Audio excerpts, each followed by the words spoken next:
For a while, it didn't seem like this was going to happen. Getting set for a Bobcat basketball season with a preview. Well, I guess I shouldn't tempt fate until actually the ball is in the air, but it does appear that we're there, and the season is going to happen, and so it's time to preview it, brought to you by CareSource. I'm Russ Eisenstein, the voice of the Ohio Bobcats, joined by the very likable second-year head coach of the Cats, Jeff Boals. This is going to happen, right, Coach? Yeah, Russ. As of today, we're planning on being up there in Illinois, and I think the biggest thing that I think we've all learned through this pandemic is control what you can. Everything's fluid. And we go day by day with our guys and our team, and really concentrate on the now, not the past, not the future. And our guys have done a great job of that. How have you, through these 8 months now since we last saw your ball club on a floor in Cleveland to now, navigated everything, in addition to what you just talked about, the controllables and controlling them and going day by day? What have the ebbs and flows of emotions been like for you, and not only your basketball family, but your family in your household as well? Yeah, our guys have been awesome, Russ. I think we had a few of them come back mid-June. A lot of them came back in early July after July 4th. And we've had, pretty much our whole team here since July. And, we preach every day. We try to educate every day on the importance of, social distancing, limiting who you hang out with, wear your mask, wash your hands, and really just talk to them, about that. And they've been doing awesome. And, knock on wood, we haven't had any issues, till this day. And, I give them and their parents a lot of credit for doing it, because it's tough. It's not what college is about. College isn't about social distancing, and it's not a normal college experience right now. But they're focused. They understand what's at stake and what could happen, with a positive test or a contact trace. The virus can vanquish momentum, but it is fair to say that you went up to Cleveland, winners of 5 of the last 7, and the 2 losses were really close, one by 1 point. And you had a great deal of momentum at the end of last year. Normally, it would be in a normal offseason that momentum can carry. There's some obstacles here because of the coronavirus, but can you still feel that momentum from last year with the guys that you still have back from that team? Yeah, we were really excited about how we ended the year.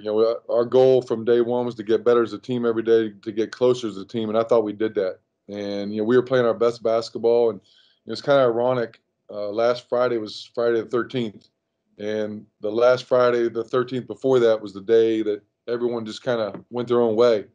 When we were in Cleveland, and I think for our guys, you always see the jump. In the springtime and the summer, those freshmen going to be sophomores. And, Miles Brown, Ben Roderick, Nolan Foster, those guys were invaluable, for us at the end of the year. And, that's what you really missed, that springtime, summertime jump. We kind of did a patchwork makeshift weight room in the convocation center, just to try to limit social distance, our guys and exposure over in Peden. And we didn't have full access to every weight, but Jared Azar did a great job with our guys, and then on top of that, we're adding 6 new guys to the mix. So we lost 2 really good seniors from last year's team, bringing 6 new guys in, and so it was tough to kind of implement and adjust and get those guys acclimated to how we do things, and it was definitely a different summer. It's tough to go through a whole roster and go player by player, but I do want to talk about 3 of your returners. You mentioned a couple of them there that really fit good roles for you and developed from last season to this season. I'm a basketball nerd. I watch a lot of hoops, and I've seen every good point guard in the country on every level, low major, mid major, high major. I cannot find a better passer than Jason Preston. I truly believe he is the best point guard in the MAC and one of the best in the country and the best passer in the country. And that goes from last year to this season. So what have your discussions with him been like to try to potentially elevate his game to an even better, which is hard to do, junior season? Yeah, I think if you look at JP's story, it's unbelievable. His story, and it needs to be told. And I think 5 years ago, the kid was averaging 2 points a game as a senior in high school. And from where he was then to where he is now, just the progression that he's had, the confidence he's had, is remarkable. And I think last year, I mean, he averaged 18 points, 7 assists, 6 rebounds a game, just game after game. Made big plays, and you kind of saw his growth throughout the course of the year as well. And he put some added strength on this summer, fall. And if you look at his shooting numbers right now in, I think, 20 practices, they're absurd. He's shooting a great percentage from three, from the field. And, like you mentioned, he's an elite passer. His vision, is really, really good. And I think, he just makes guys better around him, and, he's more comfortable with what we're doing. Last year was a new, system for him to, run. And I thought he got better throughout the year, and I'm excited about the year he's going to have. We saw a transformation with Ben Vanderplas from his first playing season to his second. And his game hit another level there too, another layer to his game. And he's kind of an elder statesman of your ball club just based on all the life experience that he has and all he's accomplished on and off the floor. So where do you see his game currently and fitting into what you need him to be for this season? Yeah, he's evolved. He's changed his shot. Last year, he had a higher release. This year, it's a little bit lower, and we had a great summer, fall in the weight room as well. I think a couple years ago he had short hair. Now he's got really long hair. Actually cut 4 inches off the other day. But we're going to depend on him. Like you said, he's an elder statesman for us. Phenomenal young man. Graduated in 3 years. From college. He's in the MSA MBA program right now, getting a dual master's degree.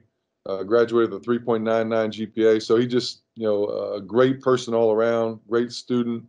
And a fun kid to be around, and he and JP kind of were our leaders last year, and we're going to continue to look to them to lead this young group.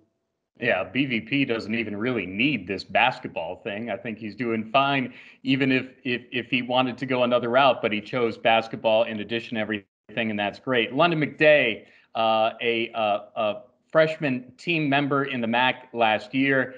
And gosh, he really started to hit another gear for you. The cliche is, well, you make your biggest transformation between years 1 and year 2. Does that apply for him, do you think? Where do you see his game right now? Yeah, London's a guy. He's an everyday guy. He brings great energy every single day. You know what you're getting with London every single day. He's always got a smile on his face, and he puts his hard hat on, brings his lunch pail, and just works.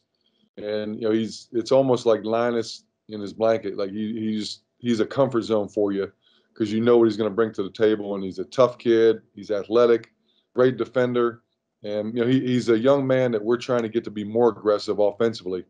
There was a point last year in late in the season, I walked up to him in practice. I said, "Hey, do you have any idea what you're shooting from three in MAC play?" And he said, "No." I said, "You're shooting 52% from three.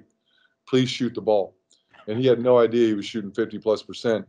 And he's put the time and effort and energy into it, and I think you'll see a good jump from him freshman, sophomore year. You've got a number of newcomers, as opposed to going through the whole list. Can you tell us maybe one or two that is going to be substantial playing time, going to have to play for you in roles? Where do you see some primary newcomers on this roster? Yeah, I mean, if you look at it, Russ, I mean, Ben Roddick's a newcomer. Miles Brown's a newcomer. Those guys were injured last year. Yeah. And, it was an up and down year for him freshman year just because of the injuries. Nolan Foster, same way. And, we're bringing 6 new guys in. So we are very young, on paper and even experience-wise. We got a good core group of guys back, but we're bringing in 4 freshmen. This year, Mark Steers, freshman point guard from Hargrave Military Academy. Jalen White, shooting guard from Houston, Texas. Sam Towns, 6'8", kind of a combo forward from Pickerington, Ohio. Colin Granger, 6'8", strong kid, from Atlanta. And then we brought in a Division I transfer from James Madison, Dwight Wilson. And then also a junior college kid, Ryfin Miguel, who's going to help us. And at some point, all those guys are going to contribute. And it's a matter of kind of getting through and building chemistry and with everything that's going on with the virus. And I tell our guys, you got to be ready. You never know when your opportunity is going to be there. It's going to be there. You just got to be prepared for it. Right there, that last line, you got to be ready. You never know. You just got to be prepared for it. That seems to be a motto for this 2020 life season, in addition to basketball. Coach, always a pleasure to visit with you. It's great that we're here, and I look forward to covering your ball club this year. All right, thanks, Russ. Great seeing you. That's Jeff Boals, and that's our season preview presented by CareSource. I'm Russ Eisenstein, and this is Bobcat TV.